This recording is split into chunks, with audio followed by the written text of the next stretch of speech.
Шундай хатирәләр калган, олатайым турында һөйләйнеләр. Ул хугыштан кайткан Хыбай, беренчедән Хыбай кайткан. Уның атының башында ак булган, тамгасы булган.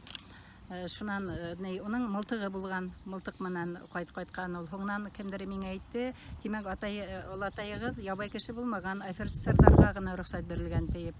Шуны беләм һәм шул вакытта, хугыш вакытында бер мәкалә басылып чыккан.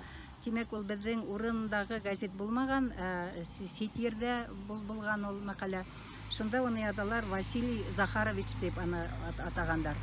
Валиулла Захит улы бит инде, аны Василий Захарович Хибатуллин дип мәкалә чыккан. Мына беренчеләрдән булып танкка атланды. Куркудың нимә икәнен белмәй, танкка атланып, немецләрне кырып килеп чыга һәм кире атына атланып хугышырга дәвам иткән килеп чыга инде.